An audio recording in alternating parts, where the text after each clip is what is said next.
Alhamdulillahi alladzi hadana li hadza wa ma kunna linahtadiya laula an hadanallah.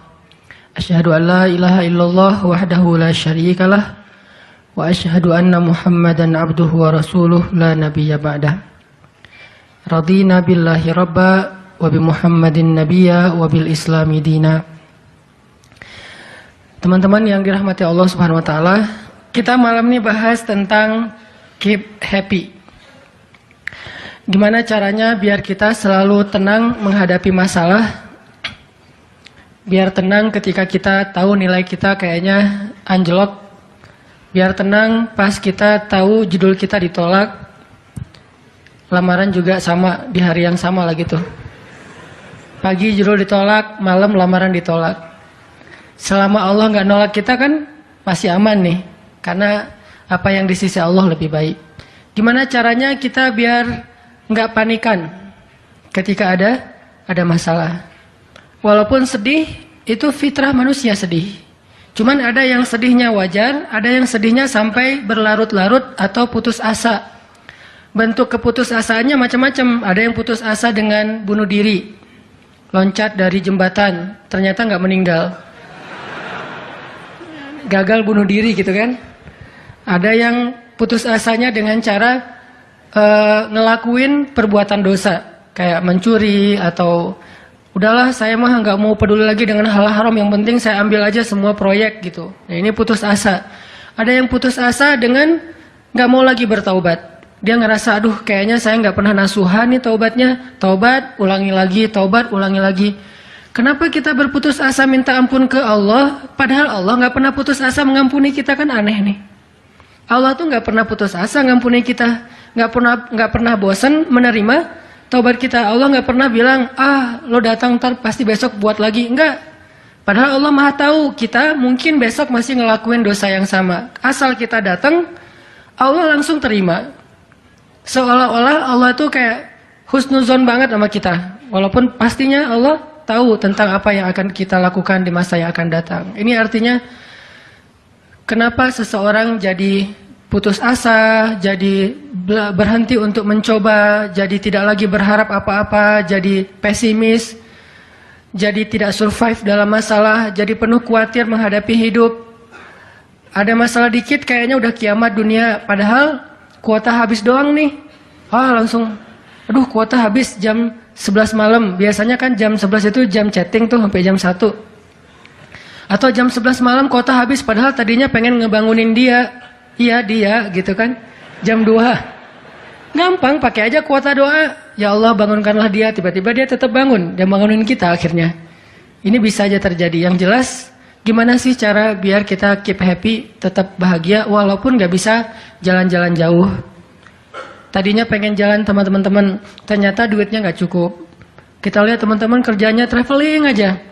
Ke Lombok, ke Batu Karas, kerjaannya keliling aja. Dan kita, aduh pengen juga ngeliat pantai misalnya, ke gunung, touring sama teman-teman. Ternyata, tapi saya nggak punya motor, saya nggak punya uang, saya nggak punya waktu dan seterusnya. Bisa nggak kita tetap bahagia seperti mereka, walaupun nggak ngerasain pengalaman-pengalaman asik seperti yang mereka rasain? Gimana caranya biar ketika kita sujud itu sama nyamannya dengan ketika kita tidur di atas pangkuan istri? Belum ya? Gak tahu sih rasanya. Pokoknya tuh keren banget loh. Salah satu yang bikin saya kalau gak bisa tidur itu tipsnya adalah tidur di atas pangkuan istri. Langsung tidur. Cuman masalahnya susah bangun. Nah ini nih, gimana caranya kalau kita sujud rasanya senyaman itu? Gimana caranya? Bukankah kita selama ini mungkin, kita atau saya lah, pas sujud pengen cepat bangun. Gimana caranya sujud nggak bangun-bangun? Pas kita sujud, aduh pengen lama gitu sujudnya teh. Terutama kalau sholat sendiri. Kalau sholat jamaah memang nggak boleh. Kenapa? Karena hajat orang beda-beda. Nabi kalau sholat jamaah mah standar-standar aja. Tapi giliran sholat sendiri, itu sampai orang kewalahan ngikutin Nabi. Dan itu bukan cuma Nabi, sahabat juga kayak gitu. Siti Aisyah, istri Nabi itu. Siti Aisyah itu pernah sholat duha kurang lebih 4 jam Itu cuma baca satu ayat doang loh. Famanallahu alaina wa waqana adzabas samum. Dia baca sendiri, agak keras karena dia di dalam rumah sendiri. Lewat seorang sahabat lewatin rumah Aisyah mau ke pasar, mendengar oh Aisyah lagi sholat. Famanallahu alaina wa waqana adzabas samum. Nangis. Akhirnya sahabat ini pergi ke pasar. Dia belanja segala macam, balik lewat lagi rumah Aisyah. Setelah kurang lebih 2 jam, pas dia lewat lagi rumah Aisyah, dia masih mendengar Aisyah membaca kalimat Famanallahu alaina wa waqana adzabas samum. Nangis lagi. Jadi 1 rakaat dengan 1 ayat itu bisa 2 jam, 3 jam yang dilakukan oleh para sahabat. Kenapa kok betah banget? Sama kayak kita betah banget nonton film, dan betah banget dengerin musik kesukaan kita, diulang-ulang lagu yang sama kan ya. Mungkin satu lagu itu durasinya sebutlah 2,5 menit, 2,5 menit. Tapi diulang-ulang bisa sampai setengah jam mendengar lagu yang sama. Bukan satu album, satu lagu. Kenapa kita betah? Nah gimana caranya kita juga dapat kebetahan kayak gitu ketika dengerin bacaan Al-Quran.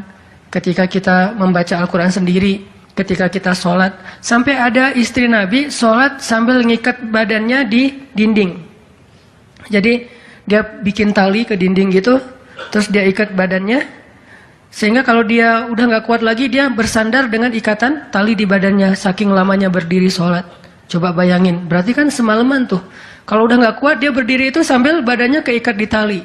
Dan Nabi melihat itu menangis karena melihat kesungguh-sungguhan para sahabat dan sahabiat dalam beribadah kepada Allah. Dan itu bukan paksaan siapapun. Nabi nggak pernah maksa kayak gitu.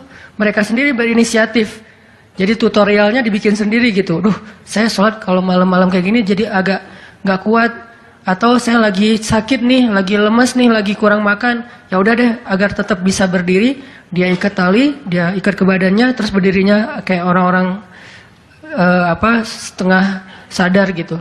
Nah ini menunjukkan ada kenikmatan yang luar biasa yang mereka dapetin ketika mereka dekat dengan Allah Subhanahu wa taala. Gimana sih caranya biar kita bisa kayak gitu? Gimana caranya kita entertain kita itu adalah zikrullah. Boleh-boleh aja kita entertainnya nonton film, dengerin musik-musik yang positif. Entertain kita mungkin chatting, entertain kita mungkin update status, entertain kita mungkin kepoin mantan misalnya. Boleh-boleh aja selama masih wajar. Tapi bisa nggak entertain kita yang lain itu zikrullah. Dengan mengingat Allah kita jadi terhibur gitu. Dan itu entertain luar biasa pahalanya. Gimana caranya? Ini yang kita pengen belajar malam ini. Sehingga kita bisa tetap happy walaupun dalam keadaan tadi akhir bulan, dalam keadaan habis diputusin, dalam keadaan ditolak, dalam keadaan bingung, galau, segala macam termasuk habis pulsa. Tetap bisa happy. Pas telepon, pulsa Anda tidak mencukupi. Masya Allah. Gitu. Senyum gitu ya. Bukan, kemana nih apa panik. Biasa aja. Nah ini kita perlu belajar. Saya juga merasa butuh mempelajari lagi gimana caranya biar bisa ngerasain itu. Dan nasihatnya bukan dari saya. Karena saya juga masih belajar, belum istiqomah amat nih. Tapi nasihatnya dari para ulama yang diambil dari ayat Al-Quran dan hadis-hadis Rasulullah SAW. Nah sebelumnya coba kita perhatiin dulu kisah tentang ketenangan dengan mengingat Allah tuh kayak gimana. Salah satunya ada di surat At-Taubah yang terkenal. A'udzu billahi minasy syaithanir rajim. Illa tansuruhu faqad nasarahu Allah. إذ أخرجه الذين كفروا ثاني اثنين إذ هما في الغار إذ يقول لصاحبه لا تحزن إن الله معنا فأنزل الله سكينته عليه وأيده بجنود لم تروها وَجَعَلَ كَلِمَةَ الَّذِينَ كَفَرُوا السُّفْلَى وَكَلِمَةُ اللَّهِ هِيَ الْعُلْيَا وَاللَّهُ عَزِيزٌ حَكِيمٌ. Kalau kalian tidak menolongnya, maka sungguh Allah akan menolongnya. Seperti ketika orang-orang kafir mengeluarkan dia dari kota Mekah pada saat dia menjadi salah satu di antara dua orang yang berdiam di dalam gua, yaitu Gua Thur. Ketika ia berkata kepada sahabatnya, yaitu Abu Bakar, dia di sini siapa? Rasulullah SAW. Ketika dia berkata kepada sahabatnya, la tahzan, innallaha ma'ana. Janganlah kamu khawatir, bersedih, takut, itu sama. Sesungguhnya Allah bersama kita. Maka Allah Subhanahu wa taala menurunkan rasa ketenangan kepadanya dan menolongnya dengan tentara yang kalian tidak bisa melihat.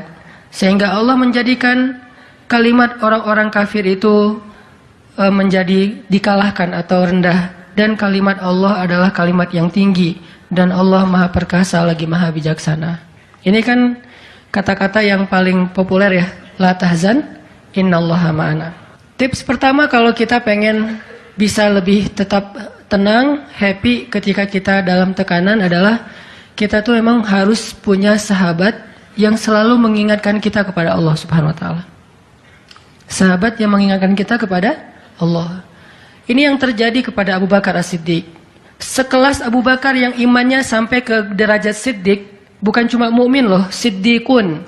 Kan ada mukmin, ada muttaqin, ada siddiqin. Ini udah derajatnya Siddiq. Arti Siddiq itu udah nggak ada lagi keraguan di hatinya. Udah nggak ada lagi masalah sedikit pun. Ketika orang-orang ragu, Abu Bakar tetap yakin. Salah satu kasusnya pas Nabi pulang Isra Mi'raj. Nabi bilang bahwa saya baru pulang dari Palestina dan baru naik ke langit semalam. Diberitakan ini kepada orang-orang kafir Quraisy, tapi orang-orang kafir Quraisy nggak percaya. Lalu ketika para sahabat-sahabat lain mendengar, mereka kayak ragu-ragu gitu, bener nggak ya, bener nggak ya? Lalu ketika ditanya kepada Abu Bakar, ya Abu Bakar, lihat tuh teman kamu makin gila aja. Emangnya kenapa, kata Abu Bakar? Dia ngaku-ngaku baru pulang dari dari Palestina. Dia ngaku-ngaku baru pulang dari langit. Katanya Isra dan Mi'raj semalaman, dalam waktu 1 malam. Lalu Abu Bakar bertanya, siapa yang bicara kayak gitu? Dia atau kalian? Kata mereka, Muhammad yang ngomong kayak gitu langsung kepada kami. Kata Abu Bakar, kalau Muhammad yang ngomong kayak gitu, maka benar. Dia nggak mau tanya gimana caranya, berapa lama waktunya, kapan, siapa yang membawa dia. Nggak nanya apapun. Kalau Muhammad yang ngomong, maka itu benar. Ini artinya siddiq, nggak banyak tanya, percaya banget. Kalau ayatnya kayak gitu, udah cukup. Kalau hadisnya kayak gitu, udah cukup. Kalau kata ulama kayak gitu, saya ikut. Nggak ada kenapa kayak gini dan seterusnya, nggak. Ini menunjukkan Abu Bakar itu orang yang sangat luar biasa imannya. Tapi dia tetap manusia. Gimana pun imannya udah kuat, mantap, siddiq, ketika ada masalah, sifat dasar manusia itu keluar lagi, yaitu khauf, rasa khawatir, takut. Dan yang luar biasa, khawatir dan takutnya Abu Bakar itu bukan untuk keselamatan diri beliau. Abu Bakar itu khawatir terhadap keselamatan Rasulullah SAW. Jadi bukan keselamatan Abu Bakar. Kalau kita mungkin khawatir terhadap keselamatan diri sendiri nih. Kalau Abu Bakar derajatnya khawatir terhadap gimana ya Rasul, kalau mereka ngelihat ke bawah, ke kakinya, pasti kita akan ketahuan. Karena mereka sembunyi di sebuah lubang, nggak gua sih, kecil, lubang di bukit Jabal Thur. Dan orang-orang kafir Quraisy sudah datang ke lubang itu, berdiri tepat di pintu gua. Kalau mereka ngelihat ke bawah, udah ketahuan tuh, kelihatan Rasulullah sama Abu Bakar. Sehingga Abu Bakar berkata, ya Rasulullah, kalau mereka ngelihat kita sedikit aja ke bawah kaki mereka, mereka akan menemukan kita. Gimana ini ya Rasul? Saya khawatir terhadap keselamatanmu. Apa kata Nabi? Ya Abu Bakar, ma dhannuka bithnain, Allahu salisuhuma. Wahai Abu Bakar, kenapa kamu pikir kita cuma berdua? Allah yang ketiga di antara kita. Baru la tahzan, innallaha ma'ana. Jangan khawatir, Allah bersama kita. Kata-kata ini kalau diucapkan oleh orang solih, pada waktu yang tepat ketika kita ngalamin satu masalah besar, itu akan luar biasa memberikan efek ketenangan buat kita. Tapi waktu yang tepat. Kalau normal-normal aja kayaknya agak kurang ngaruh nih. Makanya kata-kata kayak gini itu timingnya tuh harus pas. Dan yang mengatakan orang yang memang punya aura kesolehan yang luar biasa. Sekelas Rasulullah kurang apa? Itulah sebabnya kenapa kita harus punya banyak, atau setidaknya kita punya seorang sahabat, seorang teman yang solih, yang sering mengingatkan kita. Minimal istri. Kenapa? Karena kalau kita galau dalam urusan kerjaan, nanti pas kita pulang ke rumah, yang akan bilang la tahzan innallaha ma'ana adalah pasangan kita. Dengan nada yang lembut, dengan senyum yang khas, dengan dekapan yang mungkin penuh kasih sayang, itu benar-benar bisa bikin kita tenang. Gak tahu tenang karena kata-katanya atau dekapannya nih, enggak. Saya juga bingung. Dua-duanya kali ya. Dia bilang la tahzan ya azizi. Panggilan buat suami bahasa Arabnya yang lembut tuh azizi. Bukan al-aziz ya. Al-aziz mah nama orang. La tahzan ya azizi atau ya habibi atau ya albi. Albi itu artinya jantungku. Jangan dipakai deh, biar saya aja yang pakai itu. La tahzan. Jadi misalnya kayak suami galau tentang kerjaan. Mah, Papa lagi galau nih. Kenapa, Pak? Di kantor itu kemarin kita ada tawaran proyek. Cuman proyeknya kayaknya cara untuk ngedapetin proyek itu cara-caranya tuh agak-agak kurang baik gitu. Ada suap segala macam.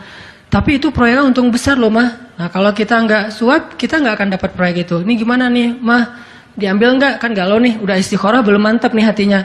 Istrinya yang bilang, Papa, Allah yang kasih kita rezeki. Kalau Papa ninggalin sesuatu karena Allah, Allah akan ganti dengan yang lebih baik. Pasti dari booster ya, Mah. Nyontek gitu ya. Nah, kalau dia ngomong kayak gitu kan jadi mantep nih.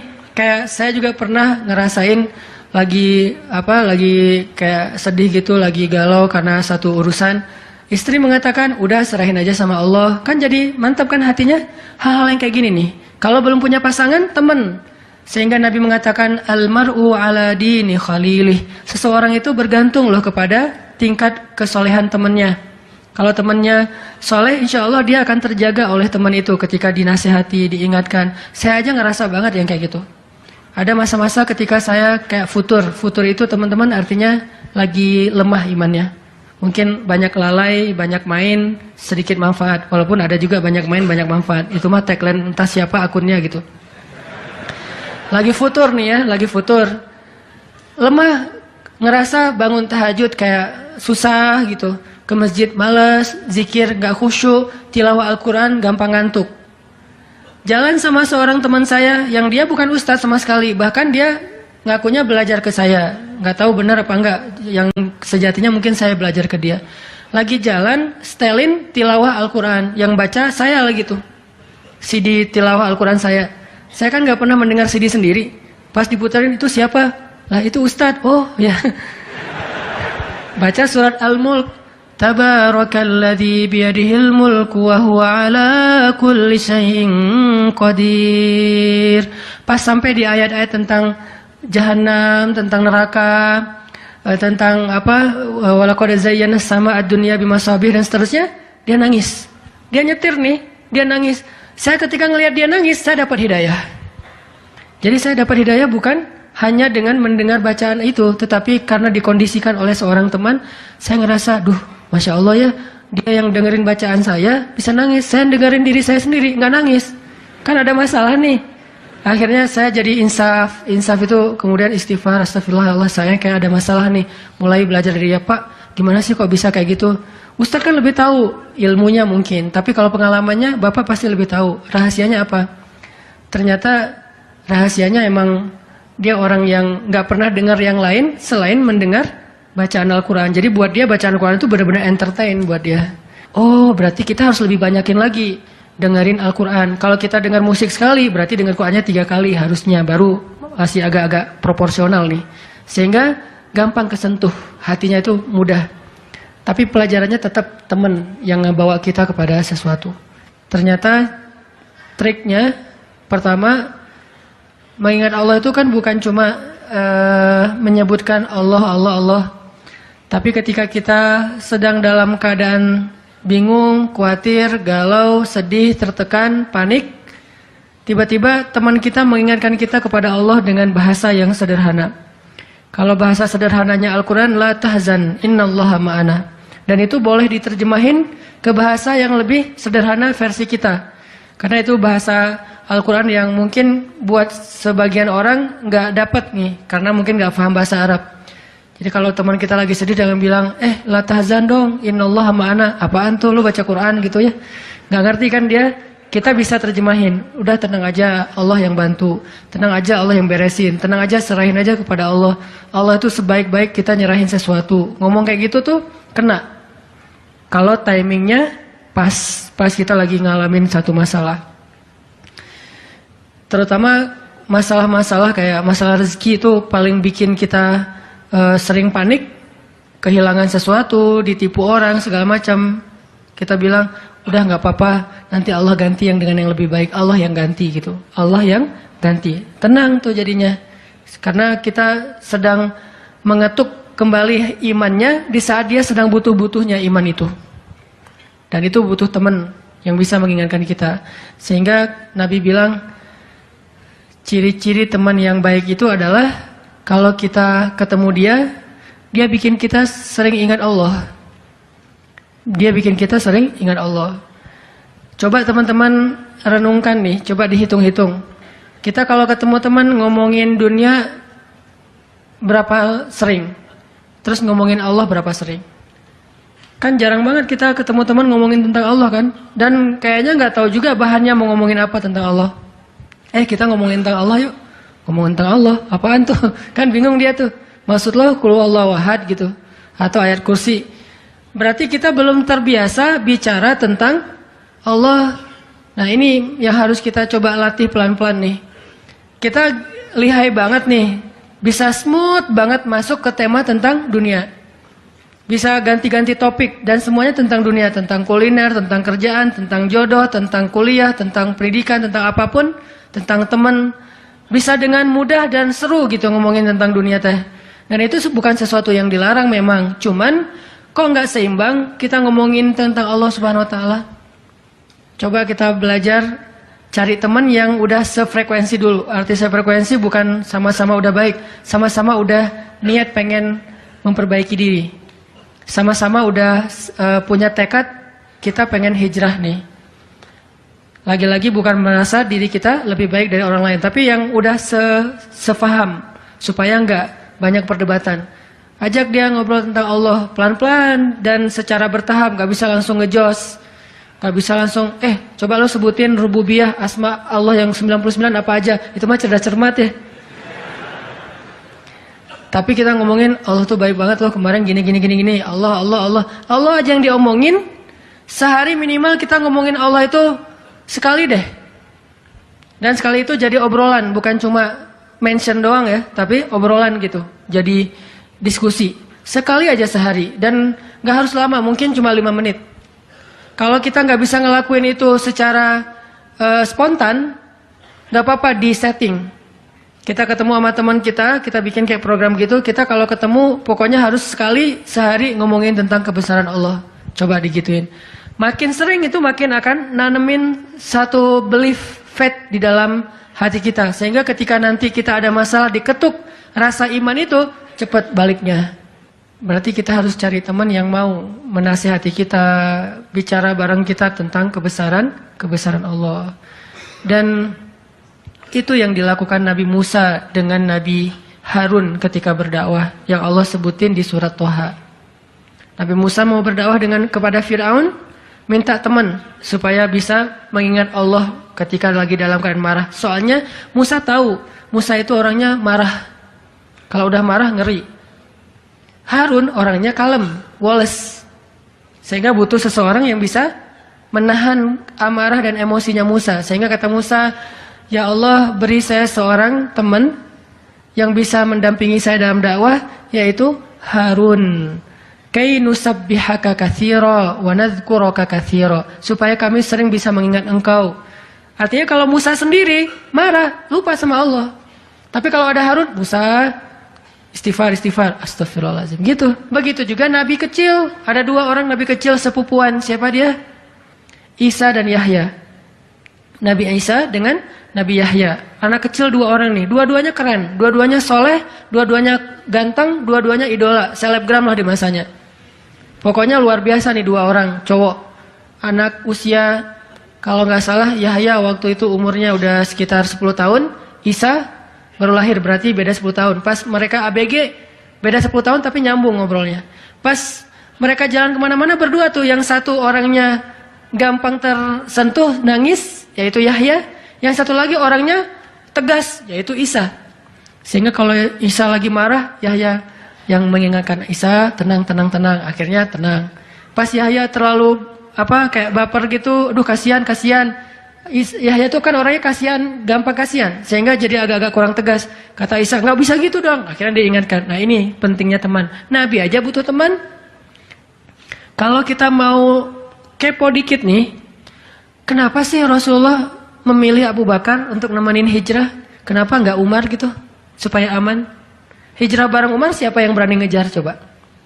Umar berdiri di depan Ka'bah. Ya ayuhan nas, ya ma'syara Quraisy. Wahai manusia, wahai orang Quraisy, fa'lamu anni muhajir. Ketahuilah saya pengen hijrah, kata Umar. Siapa yang pengen istrinya jadi janda, anaknya jadi yatim, tunggu saya di balik bukit itu. Ada yang berani? Diam semuanya. Coba Rasul kalau hijrah bareng Umar, enak kan? Wahai wahai orang-orang Quraisy, wahai manusia, saya sama Rasul nih mau hijrah. Siapa yang berani nunggu saya di balik bukit itu? Kalau enggak dia akan hilang kepalanya. Enggak ada yang berani kan? Kenapa Rasulullah milih orang yang lemah seperti Abu Bakar? Udah kurus, lemah, dan kaumnya kabilah yang lemah. Bani Taim. Bani Taim itu lemah kabilahnya. Enggak seperti kabilahnya Umar bin Khattab. Kenapa bukan Umar? Kenapa bukan Hamzah? Hamzah itu pemanahnya para sahabat. Pemanahnya orang-orang Mekah. Dan juga enggak ada yang berani sama Hamzah. Hamzah mukul Abu Jahal di depan orang banyak, enggak ada yang berani balas. Ketika Abu Jahal mukulin Rasul lagi sholat depan Ka'bah, Nabi lagi sholat digebukin sama Abu Jahal. Dibelain sama Abu Bakar ikut digebukin. Akhirnya wajah Abu Bakar itu nggak dikenali lagi, saking babak belur. Itu digebukin sama Abu Jahal dan teman-temannya. Ketika Hamzah dengar berita itu, langsung Hamzah pergi ke tempat orang-orang ngumpul, dicari mana Abu Jahal, dipukulin sama Hamzah sekuat-kuatnya sampai berdarah-darah Abu Jahal. Tapi orang Quraisy nggak ada yang berani balas, saking terpandangnya Hamzah. Kenapa nggak dengan Hamzah, pamannya sendiri? Atau kenapa nggak dengan Utsman gitu, yang kaya raya, yang bisa memberikan fasilitas VIP untuk Rasulullah, naik mobilnya Alphard gitu, nyaman hijrah? Kenapa Abu Bakar yang udah jatuh miskin, fisiknya lemah, kabilahnya tidak dipandang? Kenapa? Karena Abu Bakar itu yang paling solih di antara semua sahabat. Jadi pilihannya kesolihan, bukan kekuatan fisik. Kenapa? Kesolihan itu bisa menutupi kekuatan fisik yang kurang. Kenapa? Allah yang maha kuat. Kesolihan bisa menutupi kurangnya harta. Allah yang maha kaya. Kesolihan bisa menutupi kekurangan dari dukungan kabilah. Allah lebih banyak lagi dukungan dari langit dan bumi. Yang dicari oleh Rasulullah itu adalah teman yang soleh. Ya Abu Bakar, temani saya hijrah. Siap ya Rasulullah. Hasilnya apa? Dikejar-kejar sama orang Quraisy karena mereka nggak takut dengan Abu Bakar. Tapi ketika mereka mau ketemu dengan Rasulullah dan Abu Bakar di dalam gua, Allah palingkan wajah mereka dari melihat ke bawah kaki mereka. Allah punya banyak cara. Ada ulama yang bilang bukan cuma dipalingkan, tapi tiba-tiba merpati bikin sarang di situ laba-laba. Walaupun ada perdebatan di antara ulama ini hadisnya sahih atau enggak. Yang jelas, yang pasti nih, Allah melindungi mereka dengan banyak cara sehingga nggak bisa ditangkap. Allah yang bertindak. Jadi butuh teman yang soleh. Walaupun nanti kenyataannya teman yang soleh ini malah ditenangkan oleh Rasulullah, bukan Rasulullah ditenangkan oleh dia gitu. Kan nyari teman yang soleh biar bisa menenangkan nih. Ternyata pas ada masalah, Rasul gimana? La tahzan, innallaha ma'ana, tenang, udah beres. Bisa nggak kita coba latihan ini? Kalau kita berteman dengan seseorang, niat kita pengen saling mengingatkan. Wa tawasau bil haq, yaitu mengingatkan tentang Allah. Wa tawasau bis shawab. Itu kayak gitu tuh ayatnya. Pertama hak dulu, kedua sabar. Kalau nasihatnya udah benar, insya Allah sabar. Jadi kalau kita pengen menasihati teman kita atau dinasihati oleh teman kita supaya lebih kuat, bisa tough, bisa survive dalam masalah, minta dia menasihati kita al-haq. Dan siapa al-haq? Allah Subhanahu wa taala. Wa tawassaw bil haq artinya saling menasihati dengan nama Allah. Udah serahin aja sama Allah. Allah itu maha ini sebutin dengan bahasa sederhana. Langsung sabar jadinya. Langsung lebih kuat, lebih tenang.